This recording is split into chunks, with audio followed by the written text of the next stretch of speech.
Senate Minority Leader Mitch McConnell has promised a scorched earth Senate if Democrats change the filibuster to pass sweeping and urgently needed democracy reforms as Republicans across the country unleash a tidal wave of draconian new voting restrictions motivated by the big lie that Donald Trump was the real winner of the 2020 election. For more on this, it's time for a closer look.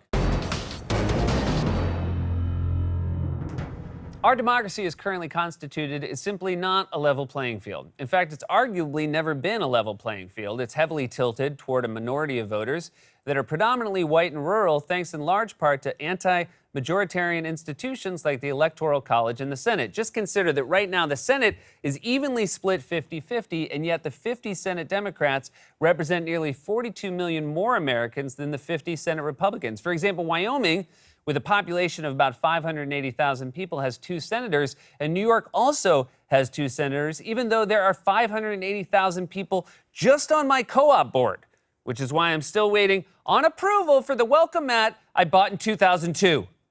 Think about that, 42 million more Americans. That's just an insane fact. Like, if every touchdown the Jets scored was worth 42 points, they wouldn't make the playoffs, but they'd be in more close games.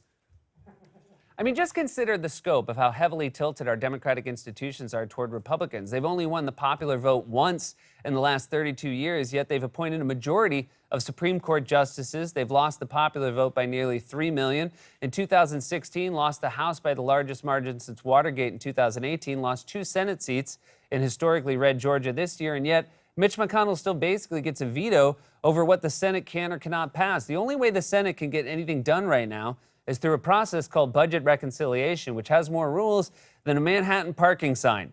No parking except for days ending in Y during odd-numbered leap years. Unless you're a white van with no license plate, then for some reason you can park wherever the you want. Seriously, what is that? I stop in to grab a prescription, I get a ticket, but this van has actual weeds growing up through the wheel wells? All right.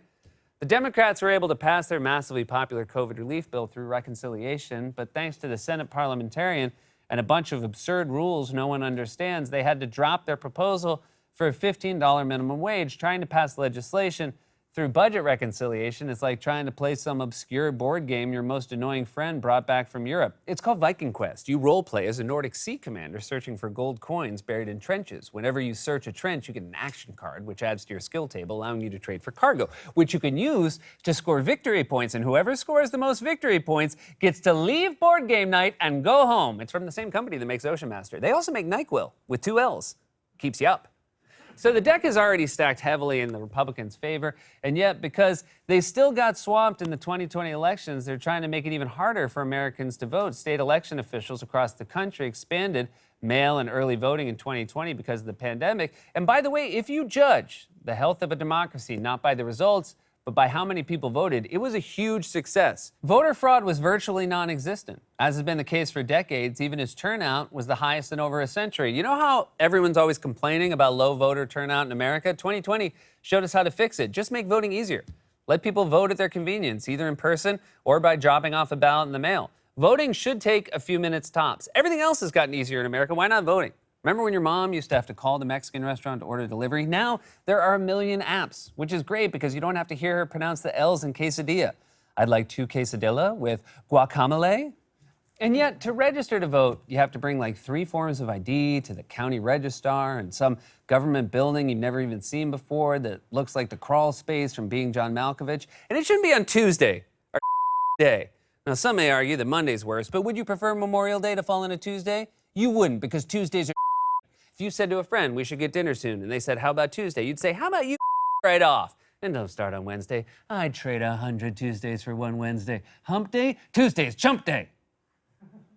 Anyway, the point is voting should be as easy as possible, and everyone should automatically be enrolled or have the ability to enroll on Election Day. Of course, if Republicans had their way, there'd be 1 ballot box in every state. It would be open for 3 hours from 2 to 5 a.m. on National We're Not Telling You Day, and it would be at the end of a spooky corn maze. Ooh, no thanks. I don't take my chances with President Ivanka. And sure enough, GOP state legislators across the country have responded to their thumping in 2020 by adopting new policies that appeal to a majority of Americans. Sorry, I mean unleashing an unprecedented tidal wave of voter suppression laws. Across 43 states, more than 250 new voting laws have been proposed. They include efforts that would limit mail-in and early in-person voting, as well as election day voting, with constraints such as stricter ID requirements, limited voting hours, and narrower qualifications for absentee ballots. My God, 250 laws in 43 states? Republicans are really not being subtle about it. I mean, wouldn't it be easier and more honest to propose just one bill that would replace every ballot in a Democratic precinct with a shredder? You know, I have a sinking feeling that when I said that, Mitch McConnell sat up in bed and chuckled like a battery-powered Halloween doll. I like that idea. Back to bed. All of this is motivated, of course, by the big lie, the deranged conspiracy theory pushed by Donald Trump and his supporters that he was somehow robbed of the election by widespread voter fraud, which again did not exist. In fact, on Tuesday, he dispensed with any pretense about so-called election integrity and said straight up on Fox News that the Supreme Court should have stolen the election for him. Our Supreme Court and our courts didn't have the courage to overturn elections that should have been overturned. I love when Trump gets tired of a shtick and just says the thing he wants to say. It's like when you're in hour 6 of a breakup talk and you finally say, because you breathe weird, okay? You're a weird breather. And that's a problem because you do it, as you should, constantly. Republicans are out there pretending these voter suppression laws are about so-called election integrity and restoring faith in democracy. And Trump just blurts out the truth. He's the friend who goes with you to buy weed, and as soon as you say you got the stuff, he says, but not just any stuff, the marijuana stuff. Sorry, the illegal marijuana stuff, also known as Mary Jane, nasty woman. Mary Jane, always nice to me. I remember she and I once spent an evening watching The Wizard of Oz, synced up with The Dark Side of the Moon, not my favorite Pink Floyd album. That would be The Wall. We love The Wall, don't we? An album they recorded, but Mexico paid for. I should tell you guys, I'm already pretty high. Does my voice is weird. Weird. I've never listened to it. That's what this is really all about. Their initial plan was to have the courts steal the election for them, but that didn't work because Biden won by too much in too many states. So now they're onto their fallback plan, passing a flurry of new voting restrictions to help them steal the next election. Texas is the latest state to join in with a slate of proposed bills that would, among other things, take some of the most popular voting methods and either eliminate them entirely or make fewer people eligible for them. Texas is now the latest state to see Republicans introduce a flurry of bills that could make it even harder to vote. Texas Republicans are calling for measures that would impose new limits on early voting hours and added requirements on mail voting. Now, some of the legislation appears to be aimed at Harris County, a Democratic stronghold and home to Houston, which saw a surge in turnout last year after the county implemented methods during the pandemic, such as 24-hour and drive-through voting sites. That's right. Texas wants to ban drive-through voting. How can you be against drive-through voting? It combines the two most American things, democracy and drive-throughs. Personally, if you ask me, everything should be drive-through. The pandemic has been a nightmare. But one thing it's taught me is I love not having to get out of my car. I had dental surgery last week. I just left the engine running. Of course, the hardest... I mean, I was there, but it's jarring to see a photo of it. Of course, the hardest part of drive-through voting is making sure they hear you right. Yeah, I'd like to vote for Joe Biden. So Juan Doritos, Locos, Taco Supreme. No, I said I want to vote for Joe Biden. So you want the Crunch Wrap Supreme? No, I want, wait, what? What's in the Crunch Wrap Supreme? Another provision floated by Texas Republicans would shrink the period when voters could return mail ballots, while another bill would ask voters to mail back photocopies of their driver's licenses or other qualifying identification with their mail ballots. And that makes sense because if there's one thing every American has, it's a copy machine at home. We keep ours in the kids' room. And by the way, it won't shock you to learn that none of this is supported by any evidence of actual voter fraud, which again is virtually non-existent. Trump tried to argue that there was voter fraud in court, and he lost 60 times. In fact, Texas Attorney General Ken Paxton's office spent 22,000 hours looking for voter fraud and uncovered just 16 cases of false addresses on registration forms. 22,000 hours. According to Malcolm Gladwell, that's enough time to become a concert cellist and a pool shark and get a decent start on becoming a roller dance instructor. Texas is just the latest state to jump on the anti-voting bandwagon. The same thing is happening in Georgia, where Trump desperately tried to steal the state's votes. After losing to Biden last year, the state GOP has unleashed a flurry of draconian anti-voting restrictions on everything from mail voting to early voting to Sunday voting to offering voters snacks and water.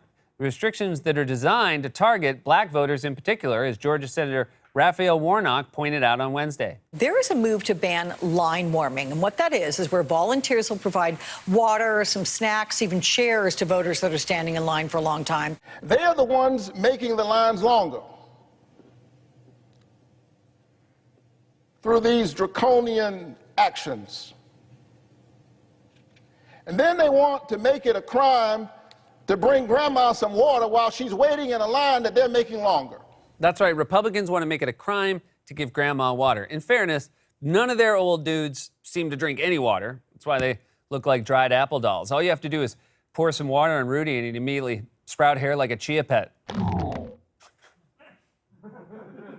All this time I was using gutter water and it turns out I just need a drink. Warnock delivered an impassioned speech in favor of sweeping voting reforms and noted that the GOP assault on voting rights is the most ferocious attack on democracy since the era of Jim Crow. We are witnessing right now a massive and unabashed assault on voting rights, unlike anything we've ever seen since the Jim Crow era.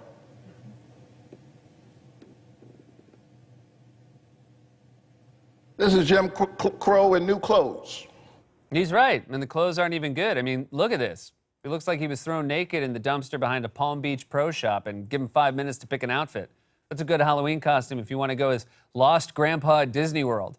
Warnock was on the floor specifically to call for Senate passage of H.R. 1, a sweeping package of urgent voting reforms passed by the House that are desperately needed to level what is currently a very lopsided playing field. H.R. 1 would combat virtually every GOP voter suppression tactic by, among other things, mandating nationwide early voting and no-excuse mail voting, instituting automatic and same-day voter registration, implementing public financing of elections, and banning congressional gerrymandering, among other things. It's also incredibly popular in polls, even among a majority of Republican voters. So naturally, Republican politicians are losing their minds over it. House GOP whip Steve Scalise began to tweet about the bill earlier this month by writing, "Every American should be outraged by this." Oh, I wonder what it's going to be. Rising poverty, child hunger, surprise medical bills? I can't wait to find out. Let's read the rest of the tweet.